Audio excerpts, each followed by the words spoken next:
Okay, good morning. Today we'll continue our discussion about integration by partial fraction decomposition. And as I mentioned last time, this is a topic that might require some things from the previous sections, or actually not just the previous section, but also for some past courses like algebra and trigonometry, which is reminiscent of integration by trigonometric substitution, wherein we need to play with different identities in order to evaluate the resulting integral after the trigonometric substitution. So for this topic, partial fraction decomposition, aside from the previous sections, you need to recall how to solve systems of linear equations, but we'll go into that later. So let's just have a quick review of what we did last time. So we introduced the method of partial fraction decomposition, which is basically integrating a quotient that can be written as a polynomial, say p of x over q of x. The first thing to do is to make sure that the degree of the denominator is strictly greater than the degree of the numerator. Otherwise, you need to do the long division first. And once you were able to write your integral in terms of a fraction or a rational function with the denominator having a higher degree than the numerator, then we need to split this single fraction into the sum of smaller fractions in the hopes that those smaller fractions could more easily be integrated rather than compared to the bigger fraction. Okay. So we said we have several cases in here. Last time, I guess we look at case number 1, wherein there are no repeated factors. So if you have a factor that doesn't repeat, then you give it a single fraction in the decomposition with itself as the denominator. Okay, and okay, so we have this. And the numerator, the resulting numerator, should be 1 degree less than the original factor, right? So if your factor is degree n, you give it a fraction with itself as the denominator, and the numerator is 1 degree less than the degree of that factor. Major complication occur when you have repeated factors, and maybe it would be better to look at specific examples rather than just going over this text again. Okay. It's a good thing that people are now coming in. So I just gave a brief overview of partial fraction decomposition. Oh, you're fine, Daryl. Morgan told me about what happened in the lecture. So you're still good, guys. I'm about to start a specific example. We were able only to cover one from last time. So let me go into a simpler case. Okay, so I have drawn some examples here that are outside of the worksheet so that the items in the worksheet will be reserved for you to practice over the spring break. Maybe you won't have anything much to do over the break, so you can try to answer these worksheets. So let's try one. Oops, where was my examples? Okay, so let's try this one. Maybe I'll call it additional examples. Okay, let's try integral of secant squared x over tangent cubed x minus tangent squared x dx. At first glance, you might not think of this problem as solvable by partial fraction decomposition because the basic examples that you will see will require the numerator and the denominator to be polynomial. But we will see later, or in a few moments, that this can be transformed into a polynomial in another variable. Okay, so here I can start with a u substitution. I can let u be equal to the entire denominator, or actually not the entire denominator, but just tangent x. Okay, because if I will let u to be the entire denominator, I will have a very messy du, right? And I don't want to have a messy du because all I have in the numerator is a secant squared x, right? And if I will let u to be equal to tangent x, then that perfectly fits in the substitution because du then will just be secant squared x dx. Okay, then I'm going to use this substitution into this integral. So secant squared x dx will be replaced by du all over u cubed minus u squared. And at this particular point, we cannot do any u substitution. No other method will work aside from partial fraction decomposition. Because here we see that the numerator is the constant 1. The denominator is a polynomial. In fact, it's a cubic function in the variable u, which is u cubed minus u squared. And remember, for partial fraction decomposition, you make sure that the degree of the top is less than the degree of the bottom, which we have. Top is degree 0, denominator is degree 3, so we're good. No long division required. And then we factor the denominator, and we can do so by writing it as u squared times u minus 1. Okay, and now we can do the decomposition, right? So maybe on the side, we can say that, how should I write it? Maybe I'll write it as an integral here and see if I can integrate it right away. The first factor is u squared, which is quadratic, right? And remember that for quadratic factors, we will have a linear function in the numerator because u squared, you can think of it as a non-repeated quadratic factor.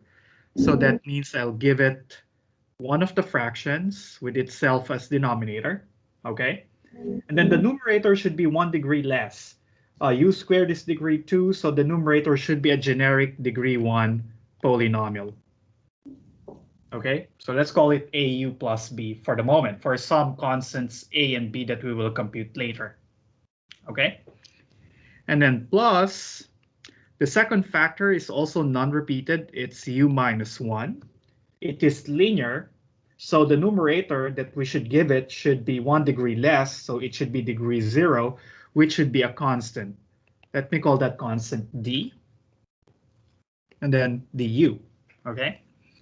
And then sometimes you can perform the integration without knowing what are these constants a, b, and d are, right? Maybe that's what I will do, so that I won't spend too much time doing the algebraic steps. I'll reserve that for later. But here I can rewrite this integral as, okay, so at this point I'll do the division term by term. So I'm gonna have a over u plus b over u squared plus d over u minus 1 du. Okay. Now the first term, the integral of this would be a ln of the absolute value of u plus, okay, so what's the integral of b over u squared? It's going to be b, the constant, u to the negative 1. Oops, yeah. B u to the negative 1 over negative 1 plus d ln of the absolute value of u minus 1 plus the arbitrary constant c. Did I miss anything? Because it seems too easy. I hope I did it correctly. Okay, are you guys with me?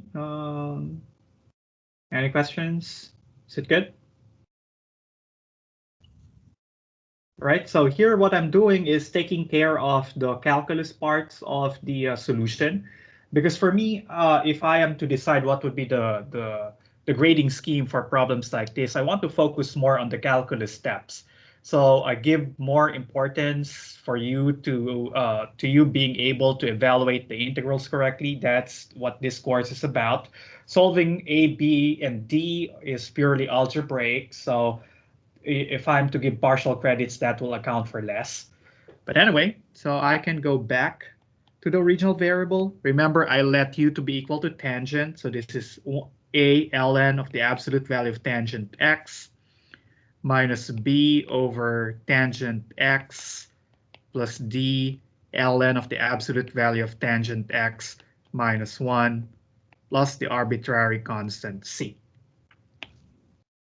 Okay, now we are done with the calculus steps. So The only thing left to be done here is to solve for the values of a, b, and d. What are those constants, right? So, and you can find that by going back to our partial fraction decomposition. So recall we have this.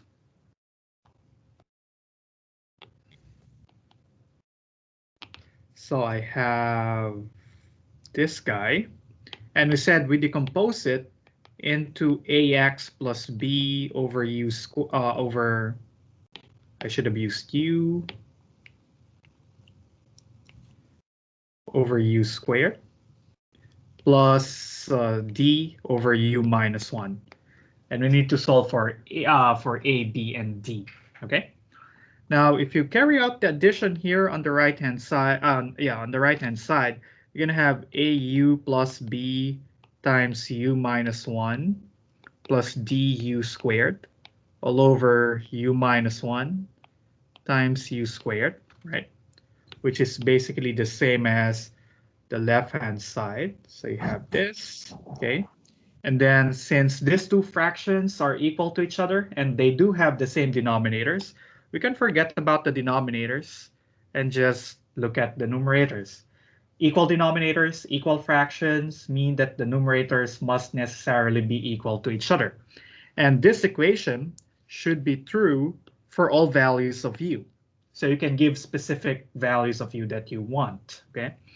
So for instance, here I can take u to be equal to, oops, I forgot what? I forgot the grouping symbol here. There we go. So if u is equal to 1, then we'll have 1 equals, the first term vanishes, so a and b will be gone. So we'll just be left with d times 1 squared, which is just 1. So we already knew one of the constants, it's d equals 1. And then what else? If u is 0, then we'll have what? We'll have 1 equals b times negative 1. So you simply replace all u's by 0 plus d times 0. So this means b is equal to negative 1. Okay? And then finally, we need to solve for the only remaining unknown constant, which is capital A here. But we ran out of good values for u that will make one of the factors equal to 0. But the good thing here is that this equation is true for any value of u. So you can select any value of u that you want. Say, if I use u equals what? Say negative 1. Plug u equals negative 1 in. So we'll have 1 equals what? Negative a plus b times negative 2 plus d. All right. And then what we can do here is, we already know what b and d are. So I can use their values here. So a is still unknown. B is negative 1. And d is 1. So we got this. So we'll get 0 equals negative a minus 1 times negative 2. Divide both sides by negative 2, so we get 0 equals negative a minus 1. So that means a is equal to what? Negative 1. Right? So therefore, our integral, which is what did we started with? We started with secant squared x over tangent cube x minus tangent squared x dx is equal to, remember we already knew how the integral will look like, but with undetermined constants a, b, and d. So I'll just copy this over. Few perks of doing online classes. We get to use tools like this. I'll just put the plus C later. Put the plus C here, okay? And then let's put in the values of A, B, and C. Or sorry, A, B, and D. So A is negative 1. B is negative 1 as well. So this is negative 1. And then D is 1. So we'll just have it over there. and then rearrange, put the plus c there. Okay, or you can rewrite it as say ln of cotangent x plus cotangent x plus ln of the absolute value of tangent x minus 1 plus c. If you just want to impress your teacher, knowing you can play with lots of logarithms and so on. But this part is perfectly fine with me. You don't need to simplify to the little bit, to the tiniest details. It's just that for multiple choice problems, you might have this as a choice. Okay, Herson, I'm using Notability, and I really find it very helpful. I guess this is the best app that I bought from the App Store, aside from my games, but anyway. Okay, any questions?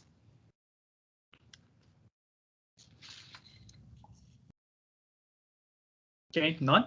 Another example, perhaps? Okay.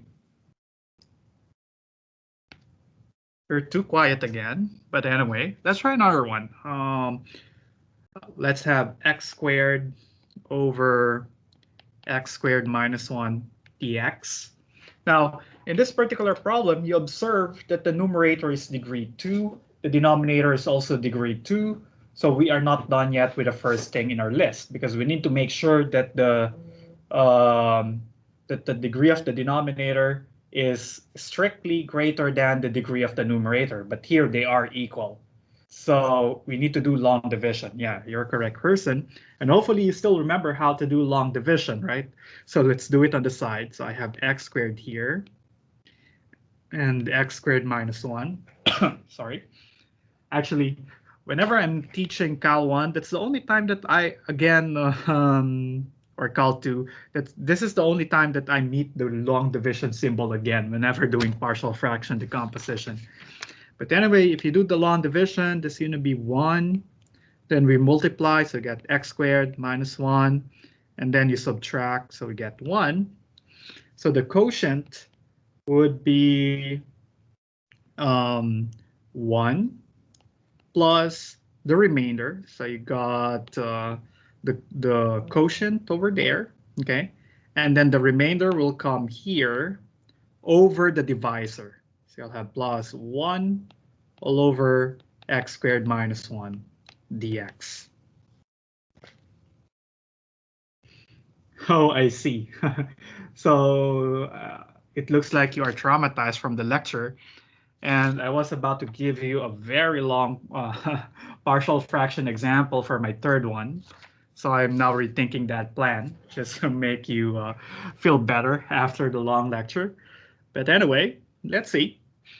So, okay. All right, so what can we do here? Well, I can do the integration term by term.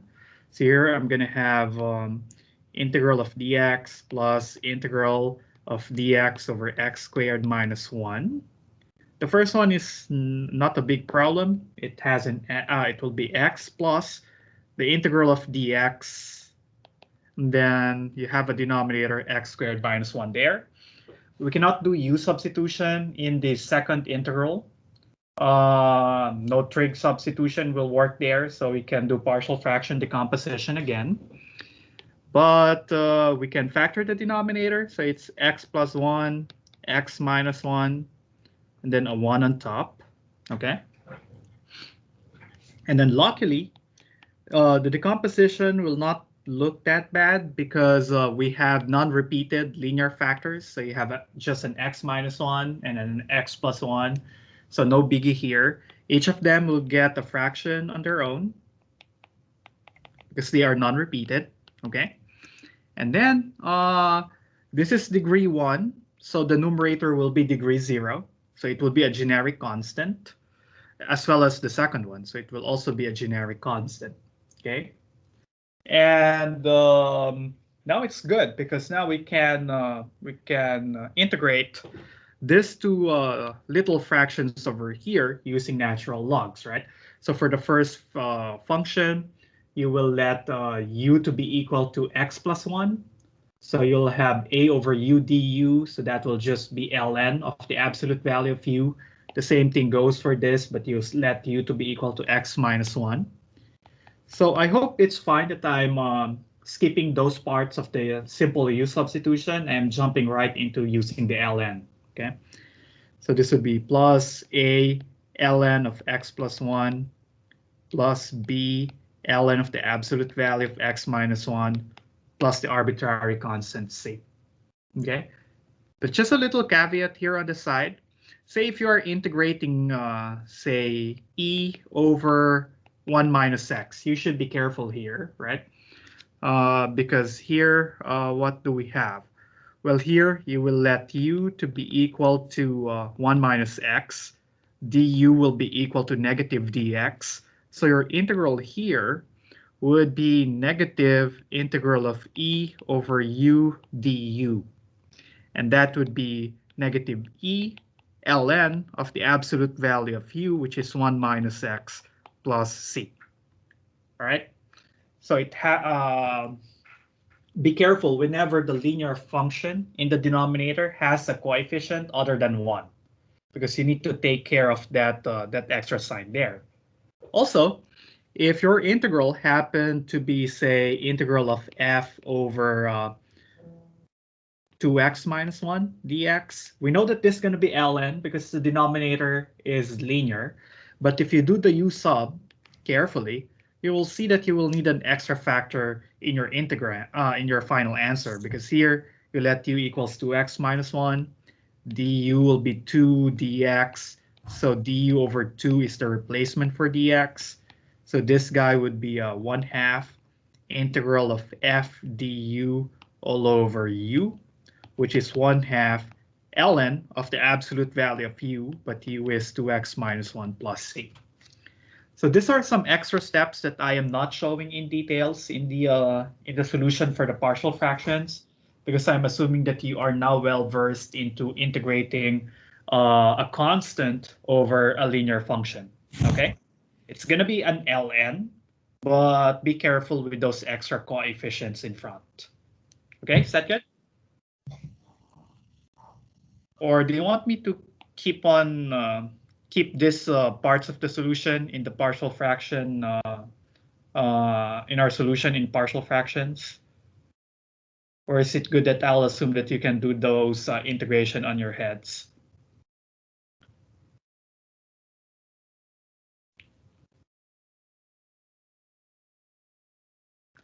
So you guys are that traumatized that that you cannot answer that question? Okay. Yeah, maybe from time to time, but it's easy whenever the linear function has coefficient 1 or has slope 1, because there are no extra constants involved, right? Okay, so now let's compute for a and b, because that's the last step in the solution. Let's remember, what did we decompose here? Oh, we decomposed, so on the side, we decompose 1 over x plus 1 times x minus 1 into a over x plus 1 plus b over x minus 1. You perform the cross multiplication, so you get a times x minus 1 plus b times x plus 1. And this is true for all x. So we can take advantage of that and take x equals 1. Doing so will tell us 1 equals 2b, right? So b is 1/2. And then if x is equal to negative 1, then 1 equals negative 2a plus 0. And that means a is equal to negative 1/2. Therefore, our integral of x squared over x squared minus 1 dx is equal to, okay, let me copy that, x minus 1/2 ln of the absolute value of x plus 1 plus 1/2 ln of the absolute value of x minus 1 plus c. Okay. Any questions?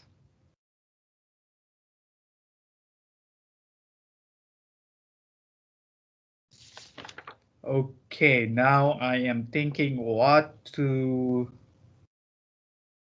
give as my next example.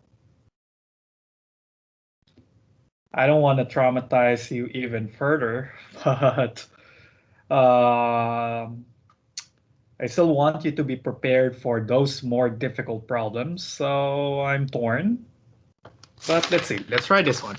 Hopefully it's not that bad. Third example, integral of x to the fourth minus 5x cubed plus 6x squared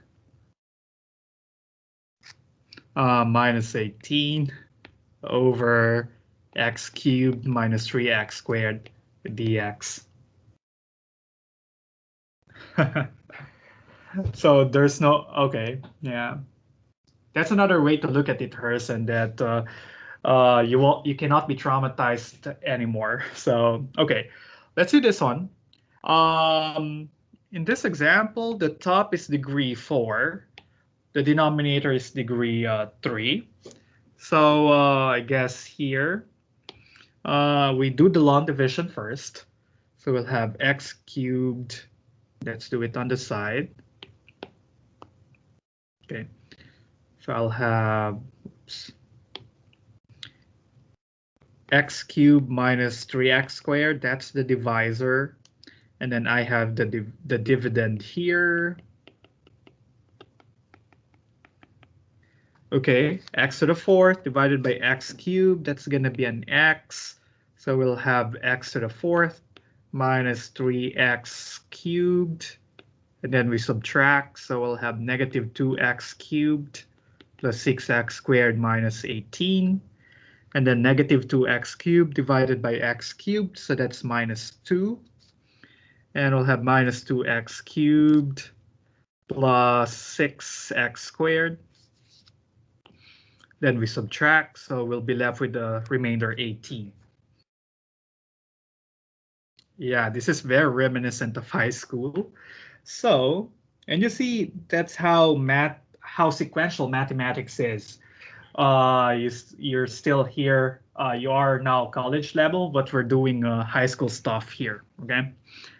So now the big integral or the big fraction can be written first as x minus 2. That's the quotient plus the remainder 18 all over the divisor.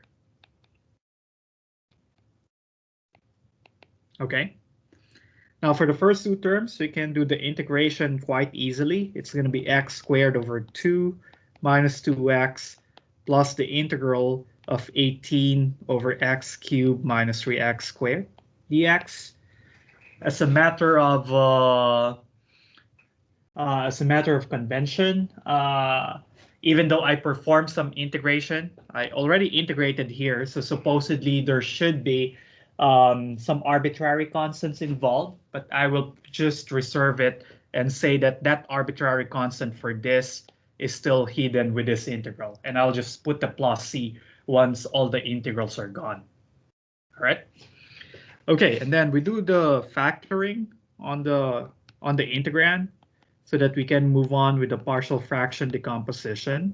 So this is going to be 18 over x squared times x minus 3. Thank you, Muriel. That's correct. Dx. Now maybe I can do the integration now on the side. So note that we have 18 over x squared x minus 3. The decomposition will look like this. I have non-repeated factors x squared and x minus 3. X squared is degree 2, so the numerator is a generic linear function. So it's going to be ax plus b. For some constants yet to be determined, a and b. And then x minus 3 will have a generic constant d on top. But look at the first term.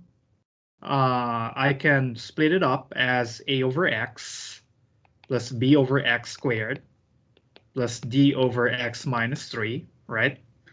And actually, I can move on with the integration first so that I get more partial credits because this is a calculus class, so theoretically we should give more partial credits when you're doing the calculus steps, right? So here you'll have x squared over 2 minus 2x plus the integral we know will be of the form a over x plus b over x squared plus d over x minus 3 dx, okay? And then when we integrate, we'll have this plus a ln of the absolute value of x, and then we'll have negative b over x, right? Because this is b to the, that's going to be bx to the minus 2. So the integral would be bx to the minus 1 over minus 1.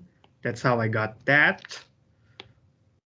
Plus d ln of the absolute value of x minus 3 plus the arbitrary constant c. Okay, now we're done with all the calculus steps. Now all that is left to be done is to find the constants a, b, and d. So now, let's see. I have this form.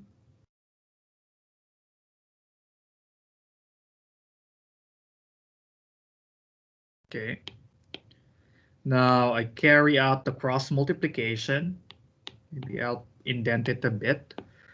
So I'll have 18 equals ax plus b times x minus 3 plus dx squared. Okay. Then this is true for all x. So what happened here is that ax plus b is multiplied by x minus 3. That's how I got that. And d is multiplied by x squared. That's why we got that. Your usual LCD thing from high school, adding fractions. Okay. Now this is true for any x, so let's take advantage of that. If x is equal to 0, then we'll have 18 equals b times negative 3. So that means b is equal to negative 6. If x is equal to 3, so we'll have 18 equals 90. So that means d is equal to 2. And finally, you can give any value for x that you want. Say x equals 1. I'll have 18 equals a plus b times negative 2 plus d. But we already know the value of b and d, so I'll use those. So here I'll have a minus 6 times negative 2 plus 2.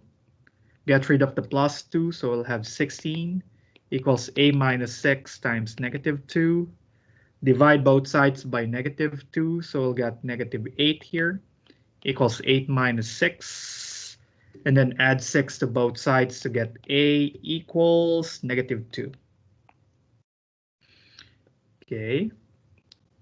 And we'll use this info to answer the final integral, or to give the final form for our integral. So remember, we started with this guy. Okay.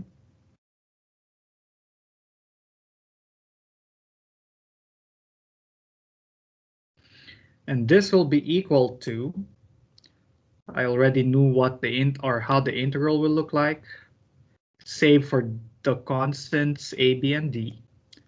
So here we have this. Then I'll just plug in the values of a, b, and d. So here I knew that a is now negative 2. B is negative 6. So there would be a plus 6 here. And D is 2. So this would be 2. That's the final answer. Okay, so the lesson here is you always check if your degree of the denominator is strictly greater than the degree of the numerator. Otherwise, you do long division. Okay, maybe to close the week, let's try this other example. Unless you have questions, don't hesitate to interject. Let me see. Problem 4. we have integral of x squared minus 29x plus 5 over x minus 4 squared, x squared plus 3 dx. I don't know if we can finish it today, but let's try. Okay. Now, partial fraction decomposition. What's the degree of the numerator? It's degree 2. Okay. Now, the denominator, so you have here x minus 4 quantity squared. So this would be degree 2. This is degree 2. So in all, this guy has degree 4. Okay. So definitely the degree of the denominator is greater than the degree of the numerator. And what do we have here? So here, maybe I'll do the decomposition first. Okay, because I don't know if it would be easy to integrate. So we have this. Okay, and let's decompose it. Okay, now if you look at the first factor, x minus 4 quantity squared, it is a linear function, but repeated twice. Okay, so that means, remember, when you have something that is repeated more than once, you give it that number of fractions in the decomposition, but with increasing powers, right? So again, since x minus 4 is repeated twice, it will get 2 terms in the partial fraction decomposition. So first you have just the linear, and then you'll have the something squared. If it was repeated twice, then you have another third factor here, which will have x minus 4 to the third power. Okay. Now, okay. And then the numerator will be 1 degree less than the original denominator. Remember that these two terms here are born out of x minus 4 repeated twice. So you have x minus 4 is the original factor. So the numerators will just be constants, a and b. Okay, because our original factor was x minus 4, which is linear. So everything that will be born out of x minus 4 will have a linear numerator. Oh, sorry, a constant numerator. Okay. And then next plus, the next factor is x squared plus 3. That's an irreducible quadratic function. We cannot factor it anymore. But its numerator will be 1 degree less, so it would be a generic.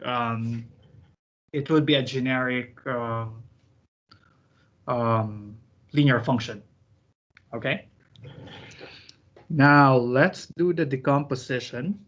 So here we do the cross multiplication. So you have x squared minus 29x plus 5 equals a times x minus 4 times x squared plus 3 plus b times x squared plus 3 plus dx plus e times x minus 4 squared. Okay, and this should be true for all x's. Okay, now can we get an equation out of this, a nice value for x? Well, this is true for any x, so we can let x to be equal to 4. And I guess that will make 2 of the terms vanish. So first term, you have an x minus 4 there, so it will automatically be 0. I forgot to plug it on the left-hand side, so I'll have 16 minus 100, 116 plus 5. Yeah, 29 times 2 is 58, then 58 times 2 is 116. And then if I plug in 4 on the right-hand side, I will have 16, 19b. This will have 19b, and then plus 0. Okay, I hope I did the arithmetic right. Then here we'll have what? Negative 100 plus 5, so this is going to be 95 equals 19b. Oh, there's a negative sign there. So that means we know that b is equal to negative 5. Okay. But unfortunately, there are no other real x value that will be convenient to use in this equation, because The other factor is x squared plus 3. The only root is the imaginary number 3i, or plus or minus 3i. If you're good at complex numbers, then you can use complex numbers here. Let x be equal to plus or minus 3i. You're good. But I won't assume that you know complex numbers here. So one other trick is to carry out the simplifications here and compare the coefficients. I don't know if that's the thing that you did in the lecture today, but let's see. If I will perform the multiplications on the right-hand side and collect like terms, I will have something like this. I'll have a times x So I carry out the multiplication. I should have it written somewhere. Okay, so I'll have okay. You carry out the multiplication and then you collect the coefficients of the like functions. So here I'll have a plus d of x cubed plus negative 4a plus b minus 8d plus f of x squared plus 3a plus 16d minus 8e of x. And then the constants would be plus negative 12a plus 3b plus 16e. Okay, so how did I get this? I just performed the multiplications over here, multiply these two guys, then multiply the answer by a, do the same thing here, perform the multiplications here as well. So you will have a long polynomial. And then after you have those long polynomials, you will collect all those with an x cubed. So you'll see that a and d will have an x cube beside them. So group them into this term. And then collect all those with an x squared. You will see that your final answer will have minus 4a squared plus bx squared minus 8dx squared plus fx squared. Just collect them together. That's why we can factor x squared there. And then the same thing for x and all the constants. Okay. Now we can compare the coefficients. For these two sides to be equal to each other, then the coefficient of x cubed on the right side must also be the same as the coefficient of x cubed on the left side, right? But what's the coefficient of x cubed here? There is no x cubed there, so automatically we know that there would be 0. So for x cubed, we get 0 on the right side because there's no coefficient to x cubed, but on the right side we get a plus d. So that's our equation. Let's call it equation 1. Okay. Then for x squared, we have on the right side, on the left side, we have 1 as the coefficient of x squared. But on the right-hand side, we have this long expression over here beside x squared. So from there, we get equation number 2. Okay.